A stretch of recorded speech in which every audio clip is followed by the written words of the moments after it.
Supreme court বলুন আর এই election কমিশনে বলুন, কেন্দ্রীয় সরকারের যদি একটা সৎ ইচ্ছা থাকে তাহলে সবটাই কিন্তু হয়। তাদের ইচ্ছা নেই, তার মানে ফোর্সফুলি একটা এখান থেকে যে করে হোক এই সরকারটাকে ফেলতে হবে। নতুন করে যখন ট্রাইব্যুনাল করলো তখন সেটা সুপ্রিম কোর্টে ভাবা উচিত ছিল যে এটা কমপ্লিট করা সম্ভব কিনা।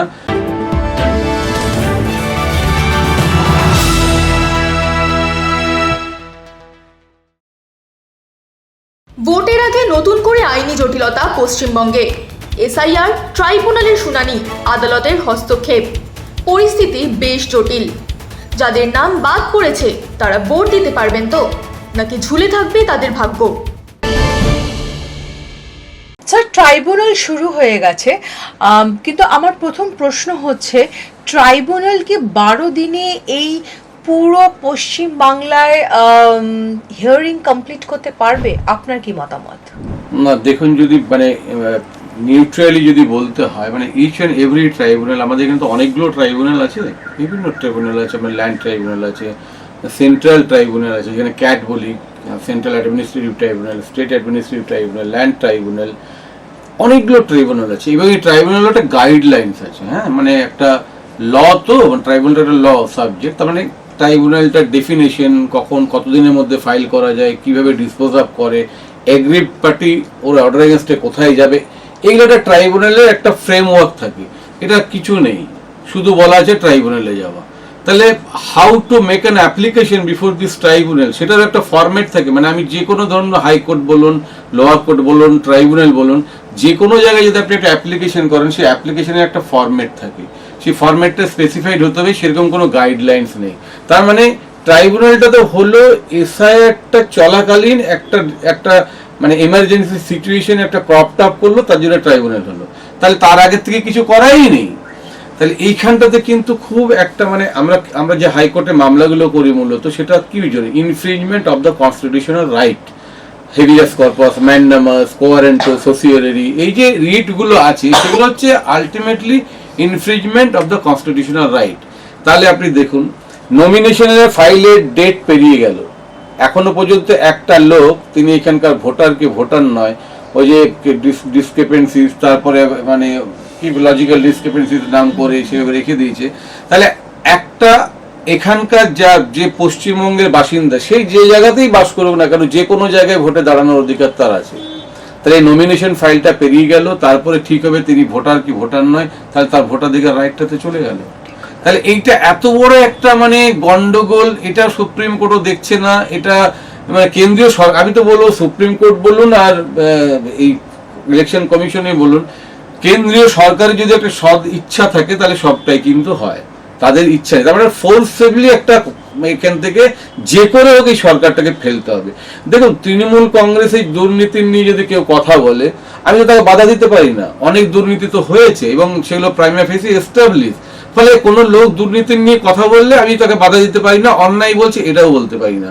কিন্তু তার সঙ্গে সঙ্গে এটাও বলতে পারি যে শুধু পশ্চিমবঙ্গেই দুর্নীতি নেই, বিজেপি শাসিত সরকার যেখানে যেখানে আছে সেখানে আরো বড় দুর্নীতি আছে।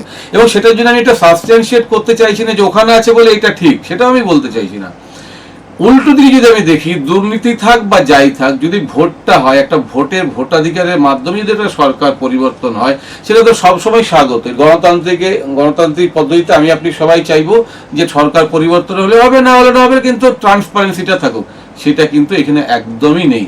ফলে আমরা as an advocate very much confused. আমার কাছে যদি একটা ক্লায়েন্ট এসে এই কথাগুলোই আমাকে বলে, আমি তাকে কোনো উত্তরই দিতে পারবো না। স্যার, ট্রাইব্যুনাল যদি ফেল করে 12 দিনে পুরো প্রসেসটা কমপ্লিট করতে, সবার হিয়ারিং কমপ্লিট করতে, তাহলে নির্বাচনের কি অবস্থা হবে?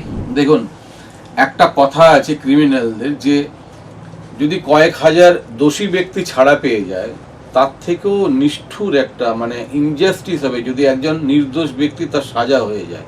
এটাই তো হচ্ছে ফ্যালাসি অফ দ্য ল। এবার দেখা যাবে যে আমাকে করতেই হবে এতদিনের মধ্যে, তাহলে ভুল হবে। আমি যখন বাইন্ডিংস আমি তো আমার তো একটা ঘন্টা আছে, 1 ঘন্টায় আমি কতটা কাজ করতে পারি। একটা ধরুন বাসের মধ্যে একটা সিট ক্যাপাসিটি বা দাঁড়িয়ে 100 লোক উঠা যায়, আমি তো বলি 1000 উঠতে, 100 জায়গায় ঠেলাঠেলি করে হয়তো 125 উঠলো, 150 উঠলো, 200 উঠলো, 1000 তো উঠতে পারবে না। তাহলে এই লিমিটেশনটা থাকা উচিত, ফলে একটা বোঝা উচিত যে কিভাবে হবে। সেই জন্য আমি মনে করি যে এইটা হয়তো করে দেবে, করে দেবে সেটা ফোর্সেবলি করতে গিয়ে ইনজাস্টিস হবে, অনেকেই মানে পাবে না হয়তো, বা এরকমও হতে পারে আমার যেটা ধারণা যে হয়ে গেল, এটা কমপ্লিটই হলো না, বললো ঠিক আছে ভোটটা হয়ে যাক তারপরে দেখবো, তার মানে তারা হয়তো ভোটটাই দিতে পারলো না। তার মানে কি ইন্টেনশনটা হচ্ছে যে কিছু লোককে বেছে বেছে এমন এমন জায়গায় ক্যালকুলেশন করে বাদ দেওয়া। ধরুন কোনো জায়গায় বিজেপি 500 ভোটে হেরেছে, সেই জায়গাটা তো যদি দেখে যে আমি 3000 ভোট বাদ দিতে পারি, তাহলে বিজেপি তো সেখানটায় জিতে যাবে। এই মানে একদম স্পেসিফিক ক্যালকুলেটিভ ওয়েতে যদি বাদ দেওয়ার কথাটা ভেবে থাকে সেন্ট্রাল গভর্নমেন্ট বা বিজেপির যারা আছে, তার হয়ে যদি ইলেকশন কমিশনার কাজ করে, তাহলে দেখা যাবে এরা ভোটই দিতে পারবে না, কারণ এদের উদ্দেশ্যটা হচ্ছে বাদ দেওয়া। ট্রাইব্যুনালের সময় সীমিত, কিন্তু মামলা প্রচুর। মামলার নিষ্পত্তি না হলে কি ভোট হবে রাজ্যে? গোটা দেশ তাকিয়ে সুপ্রিম কোর্টের রায়ের দিকে। তবে নির্বাচন পিছিয়ে গেলে তৃণমূলের কিছুটা সুবিধাই হবে।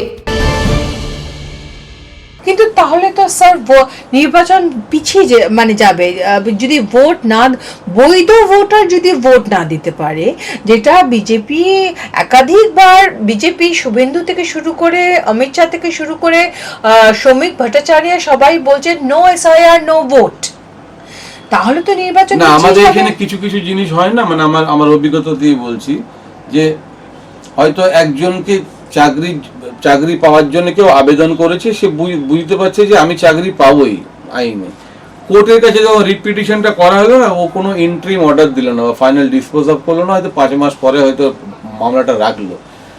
যখন মামলাটা 5 মাস পরে রাখছে, তখন দেখা যাচ্ছে যে সেখানে মামলাটা ইনফ্রাকচুয়াস হয়ে যাবে কোনো অর্ডার না দেওয়ার জন্য। তখন কোর্ট দেয় this issue subject to the abide by the result of the writ petition, মানে রিট পিটিশনের যা রেজাল্ট হবে সেটাই ঠিক হবে। এরকম যদি হয় যে দেখা যায় যে কোনো একটা জায়গাতে 5000 লোকের নাম বাদ চলে গেছে কোনো একটা কনস্টিটিউয়েন্সিতে, বলে দেবে হয়তো সেখানটা যদি দেখা যায় যে কোনো 4000 বা 5000-এর জন্য কোনো একটা মানে হার জিতের একটা হয়েছে, তখন তাদেরকে ভোটাধিকার দেওয়ার একটা ব্যবস্থা করা হবে, এইটা বলে দিতে পারে, তখন হয়তো অ্যাডজুডিকেট করা হবে। কিন্তু দেখা গেল সেখানটায় 10,000 ভোটে কেউ জিতে গেল, তার মানে ধরেই নেওয়া হবে এই 5000 ভোটটা যদি অপরপক্ষে পড়তো তাও সে জিতে যেত, কারণ সে 10,000 ভোটে জিতে যেত। এরকম কোনো ক্যালকুলেটিভ ওয়েতে কোর্ট এখানে কিছু মামলাই করে দেয়, আমি জানি না সেটা করবে কিনা, করলেও সেটা খুবই খারাপ হবে।